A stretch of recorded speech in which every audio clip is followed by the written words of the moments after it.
Ce nouvel épisode de la pause yogique, le podcast où l'on explore le yoga au-delà du tapis.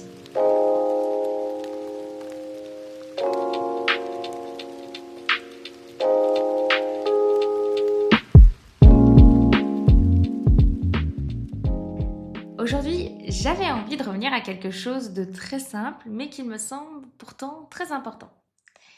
J'avais envie de parler de ce qu'est réellement le yoga. Parce que même si le yoga s'est énormément popularisé ces dernières années, j'observe qu'il y a encore beaucoup d'incompréhension autour de ce qu'il représente vraiment. Aujourd'hui, le marché du yoga, il faut se le dire, est saturé. Saturé d'images, de postures, de performances parfois. Et alors, je ne dis pas ça avec jugement, c'est simplement un constat. On voit beaucoup de choses très lisses, très esthétiques, des corps parfaits, des postures parfaitement exécutées, mais est-ce que c'est vraiment ça le yoga?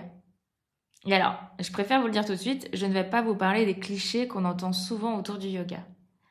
Vous savez, ce professeur de yoga un peu perché, avec les chakras bien ouverts, en train de réciter des mantras toute la journée. Non, non. À l'origine, le yoga était une pratique qui se transmettait sur plusieurs années, de professeur à élève. Ce n'était pas quelque chose que l'on consommait rapidement. Aujourd'hui, en quelques semaines, parfois en une vingtaine de jours, on peut devenir professeur de yoga. Et alors, attention, encore une fois, ici, je ne juge pas. J'organise moi-même des teacher trainings, mais je pense qu'il est important de se poser la question du fond. Parce que bien souvent, le yoga est réduit à une pratique uniquement physique. D'ailleurs, les réseaux sociaux n'arrangent rien à ça. Quand on regarde de plus près, ce que l'on observe, ce sont souvent des postures parfaites, des corps très esthétiques, très calmes en apparence. Tout ça est très lisse. Car c'est ce qui se vend malheureusement, ce qui est beau, ce qui est léché, pas forcément ce qui est bancal.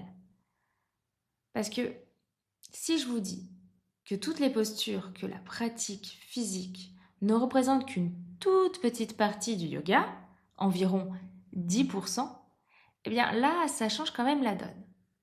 On peut dire que la pratique posturale est la première étape, car elle est la plus accessible finalement, la plus simple pour entrer dans la pratique. Mais le yoga ne s'arrête pas là.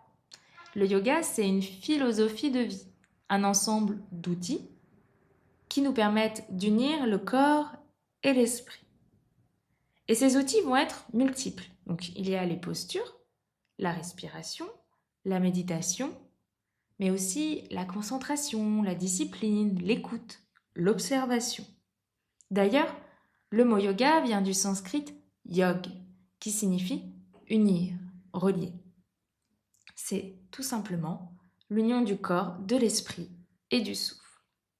Et quand on parle d'union, ce n'est pas quelque chose d'abstrait ou de mystique. C'est pas devenir finalement quelqu'un d'autre ou atteindre un état parfait. Pour moi, le yoga avec le temps m'a surtout appris à observer, à voir plus clairement ce qui se passe en moi, à reconnaître par exemple quand je suis agitée, fatiguée, tendue, ou alors alignée. Pas pour lutter ou corriger ça à tout prix, mais simplement pour être avec ce qui est là, pour l'accepter. Et je crois que c'est important de le dire aussi. Aujourd'hui, donc je ne vais pas vous donner une définition fermée du yoga, parce que le yoga ne se définit pas en une phrase. Je suis désolée, ça serait chouette, mais ce n'est pas comme ça. Le yoga se vit, il se traverse et il se découvre avec le temps. Donc, le yoga ne passe pas seulement par une pratique physique, mais aussi par d'autres états, d'autres façons d'être, de percevoir et de vivre. Mais alors, pourquoi cette incompréhension?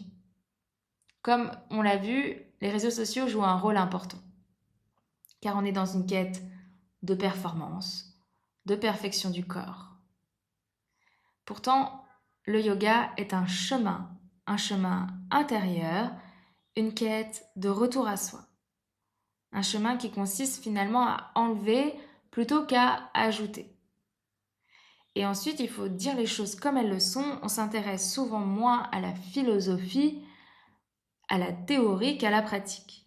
Parce que quand je pratique, je ressens tout de suite les effets bénéfiques. Quand je pratique par exemple des salutations au soleil, je peux tout de suite ressentir les bienfaits de la pratique. Je me sens plus calme, plus détendue, mais aussi avec plus de vitalité. Donc c'est là, c'est palpable, c'est du concret. La philosophie, elle, demande plus de temps, plus de patience, plus de disponibilité intérieure, on va dire. Et puis, il y a aussi pour ma part la question de la discipline. Le yoga demande de la rigueur, mais surtout de la continuité. Ce n'est pas l'intensité qui va vous transformer, ça va être la régularité.